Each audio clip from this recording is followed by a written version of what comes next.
Hello friends, I am Nikhil sir, and today we are going to study a very important topic and a very interesting topic is that theory of natural selection, the Darwin theory of natural selection, which ये बहुत important topic है और बहुत interesting topic है। ये आपके सभी 12 के जो बायोलॉजी के लेक्चर्स है उन टॉपिक का बेस है, क्योंकि नेचुरल सिलेक्शन ऐसा टॉपिक है जो हमें ये सिखाता है कि हर एक इंसान किस तरह से अपने आप को, हर एक एनिमल्स अपने आप को किस तरह से अडेप्ट करता है, हर कोई लिविंग थिंग, क्योंकि विदाउट नेचुरल सिलेक्शन कोई भी चीज यहाँ पे जिंदा नहीं रह पाएगी। Who will no one can be survive. So let's see what is the Darwin say. So पर डार्विन ये एक ऐसा साइंटिस्ट था जो ये थ्योरी प्रूव कर सका।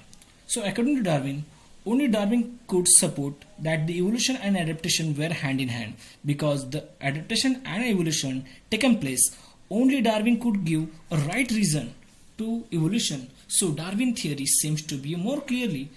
So that is why the Darwin theory of natural selection accepted by various scientists. So that was the reason for our evolution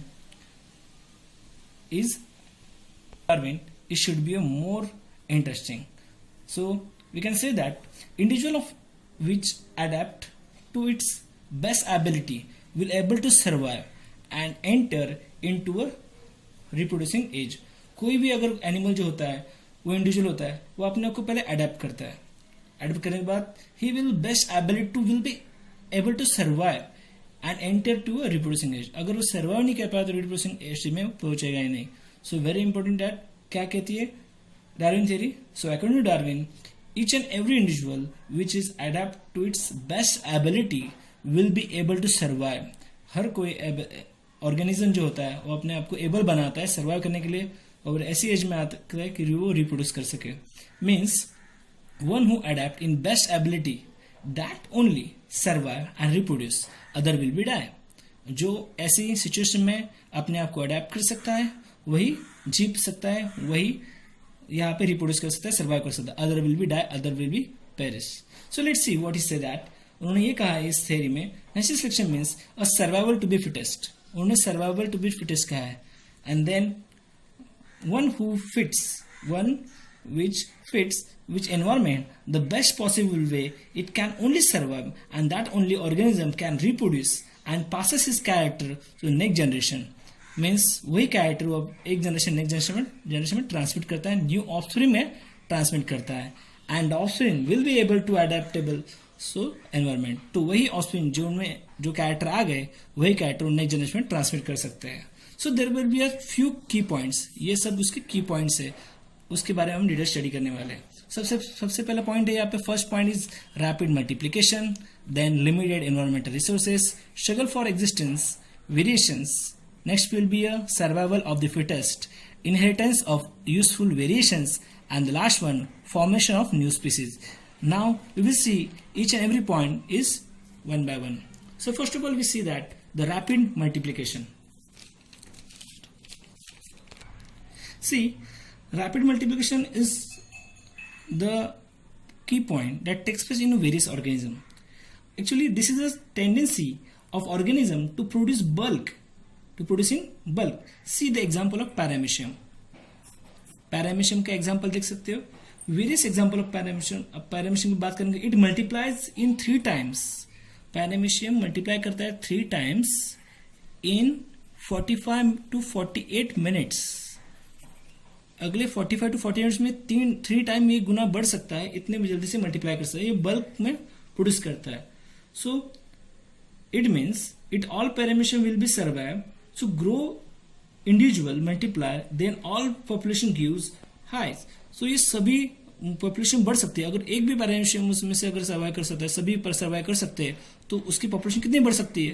that's the main reason of rapid multiplication. इसीलिए हर कोई organism चाहता है कि वो अपने आप को मैक्सिमम ग्रोथ करने के लिए ऑलमोस्ट बल्क फॉर्म में उसे प्रोड्यूस करे। So there will be another example ले सकते हैं हम बैक्टीरिया का। Also E. coli is the best example of in bacteria. Some fishes भी बहुत सारे अंडे देती है, उनमें से उसके चांसेस जो होते हैं 100 में से 2 भी अंडे अगर सर्वाइव कर पाते हैं, अच्छे से बड़े हो सकते हैं, तो it's will be a more better. So इसीलिए रैपिड मल्टीप्लिकेशन इंपॉर्टेंट होता है। So there will be a more chances to survive in millions, that's the main reason rapid multiplication. So also it's make increase the chance of survival, इससे survival का chance भी increase हो जाता है. So next point will be a limited environmental resources. सो आप देख सकते हो कि क्या क्या रिसोर्सेस हो सकते हैं. Food, water, air, space, shelter, mates, mating partner, इस तरह से ये सभी क्या होते हैं, there is a resources of environmental. और इन्होंने इसे 3 टाइप में डिवाइड, मतलब ये सभी के लिए स्ट्रगल हो सकती है. These are the sources, these are all resources are limited. उसके बेस के ऊपर ही नेक्स्ट पॉइंट उसके dependent like struggle for existence.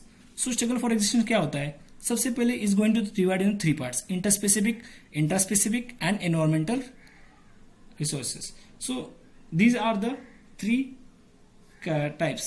So we will say the first one, interspecific competition. मतलब क्या होता है, the interspecific competition मतलब competition or struggle between the some species, competition or struggle between some species या same species for food, space, mating partner, उसके लिए हो सकता है. मतलब कोई भी स्पीसीज अपने आप को जिंदा रखने के लिए कोई भी सेम टाइप के, मतलब किसी हॉर्स में दूसरे हॉर्स में अगर खाने के लिए होने वाली कंपटीशन, या किसी काउज में, बफेलोज में खाने के लिए होने वाली कंपटीशन, या मेटिंग पार्टनर के लिए होने वाली कंपटीशन, स्पेस के लिए होने वाली कंपटीशन, ये एक टाइप का इंटरस्पेसिफिक कंपटीशन हो सकता है.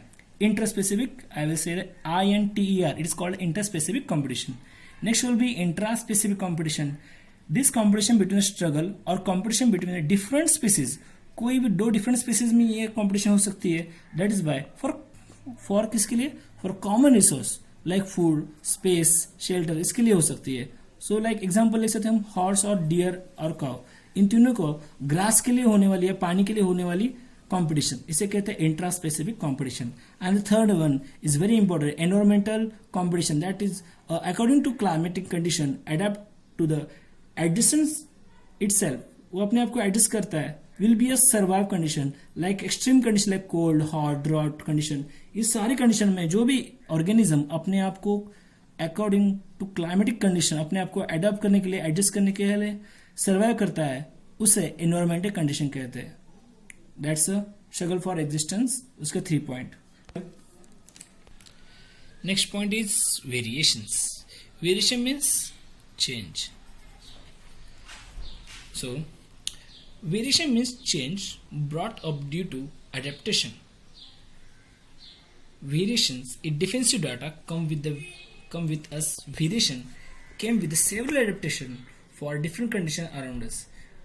जिस तरह से अपने आजू बाजू डिफरेंट कंडीशन होती है, उस तरह से अपने अंदर किसी भी ऑर्गेनिज्म के अंदर डिफेंसिव डाटा फॉर्म होता है. This is a variation. मतलब कोई भी चेंज किस तरह से होता है, according to condition. So variations is important and good change. With the help of to adapt into the environment, stay there and survive there, reproduce there, and so the variation responsible to existence for us, and variation must be have in individuals. So it is very important to good change. Change जो भी variation को अच्छे होते हैं, इसकी वजह से दे adapt in the any situation, environmental situation में रह पाते हैं. That have to stay and survive there and reproduce there. So variations are responsible for the existence for us. अगर वेरिएशन नहीं होंगे तो कोई भी ऑर्गेनिज्म एग्जिस्टेंस नहीं, उससे कोई जिंदा नहीं रह पाएगा. So variations are very necessary. Next point is survival to the fittest. This is very important key points. So let's see. Darwin says only the fittest to be survival, या fittest will be a survive. Individual of the similar species, but only best will be survive. Among the all species, only who survive, who that best will be struggle for existence, try to survive against the adverse condition or critical climatic condition. इस तरह से condition में ही वो जिंदा रह पाएगा, अपने adverse condition में अपने आपको एडजस्ट कर पाएगा, वही सर्वाइवल टू बी फिटेस्ट रहेगा. दैट्स यही डार्विन की नेचुरल सिलेक्शन का पॉइंट है. It is survival to be fittest. किसी भी एडवर्स कंडीशन में अपने आप को ढालना या अपने आप में ऐसे चेंज करना जो इसे वेरिएशन कहते हैं, और दिस वेरिएशन की वजह से वो फिटेस्ट भी सर्वाइवल हो पाता है. And next will be formation of new species. अब न्यू स्पीसीज कैसे फॉर्म होते हैं, देखिए.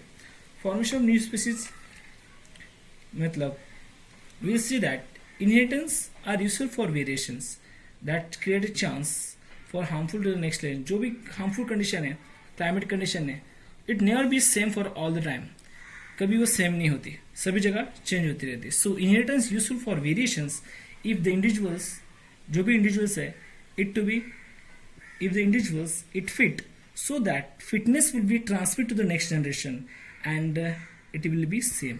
आप देख सकते हो कोई भी नेक्स्ट जनरेशन कैसी होती है, वही जो क्रिटिकल कंडीशन में जो फॉर्म में होने वाला जो कैरेक्टर है वही उसके नेक्स्ट जनरेशन में ट्रांसमिट होता है, और वही जो नेक्स्ट जनरेशन ट्रांसमिट होता है वही कैरेक्टर उसे उस क्लाइंट में फिट रखने के लिए हेल्प करता है. सो यही कैरेक्टर नेक्स्ट जनरेशन ट्रांसमिट करता है. सो कीप ऑन एडिंग, ये सिचुएशन हमेशा होती रहती है. So the variation keep collecting and suppose the individual have 10 variation. अगर कोई भी ऑर्गेनिज्म में 10 वेरिएशंस है तो वही वेरिएशंस क्या करेगा, इट रिप्रोड्यूस प्रोजेनी, उसकी प्रोजेनी आएगी, उसमें भी वो 10 कैरेक्टर ट्रांसमिट हो जाएंगे. ऑल्सो अकॉर्डिंग टू कंडीशन उसमें और वेरिएशन होंगे जो हेल्प करेंगे नेक्स्ट जनरेशन में सर्वाइव करने के लिए. So now the progeny will be survive, it will have some more variation according to surrounding. इसमें और वेरिएशन भी है जो सराउंडिंग नेचर की वजह से उसमें तैयार हुए हैं. So according surrounding it will be pass to the next generation, यही कैरेक्टर वो नेक्स्ट जनरेशन ट्रांसमिट करेगा, again the next generation, again to the next generation. It will on this way it the species is looking different from the next one. इस तरह से next generation वो transmit करता रहेगा तो पहले ऑर्गेनिज्म से ये टोटली क्या रहेगा, डिफरेंट रहेगा. It looking different from last generation. After several years, it look differing in the variations. Keep on adding, and different species will be formed. इस तरह से new species form हो सकती है. So this is a very key point are present of the natural selection of Darwin. So these are the key points of natural selection of Darwin. Rapid multiplication, जिसमें हमने देखा कि पैरामीशन के example देखा जो मल्टीप्लाई कर सकता है, जिसमें बहुत से रीजन बढ़ते. Rapid multiplication with the help to more survive, increase the chance of survival. Limited environmental resources जो food, space, shelter उसके लिए हो सकता है. Then struggle for existence 3 type का था, intraspecific, interspecific and environmental condition, competition, इन सब में होता है. उसमें जो सर्वाइव कर सकते हैं वो जिंदा रह सकते हैं. नेक्स्ट वन भी variation. Variation are very important. जो भी डाटा होता है अकॉर्डिंग टू डिफेंसिव डाटा जो अपने बॉडी में हेल्प करता है, according to condition it will be more helpful to survive. Survive to the fittest, जो वेरिएशन की वजह से हमारे में चेंजेस आते हैं उसकी वजह से सर्वाइव कर पाते हैं, that's a survival to the fittest. Inheritance useful for variation, जो भी इनहेरिटेड कैरेक्टर होते हैं जो एक स्पीसीज में दूसरे स्पीसीज में ट्रांसमिट होते हैं, that is the main reason of useful for variations. अगर ट्रांसमिशन कैरेक्टर नेक्स्ट जनरेशन नहीं जाएंगे तो there is no change, it is not going to be survive. और इस तरह से नेक्स्ट पॉइंट, न्यू स्पीसीज किस तरह से फॉर्म होती है.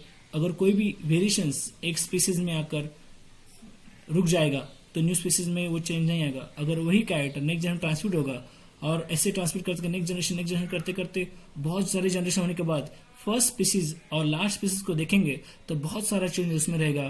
तो आप देख सकते हैं कि पहली स्पीसीज से जो लास्ट स्पीसीज होगी, जो अभी रिसेंट स्पीसीज रहेगी, वो पहले स्पीसीज से बहुत डिफरेंट होगी. मतलब इस तरह से न्यू स्पीसीज फॉर्म हो सकती है. That's the Darwin theory of natural selection. ये सभी की पॉइंट है जो हमें इस बारे में ज्यादा डिटेल देते हैं. So Darwin is only that explain the right way, right reason for the natural selection. It means ये टॉपिक आपको समझ में आएगा जरूर. आपको पसंद आया तो जरूर लाइक कीजिए और नेक्स्ट वीडियो के लिए सब्सक्राइब कीजिए. Thank you so much.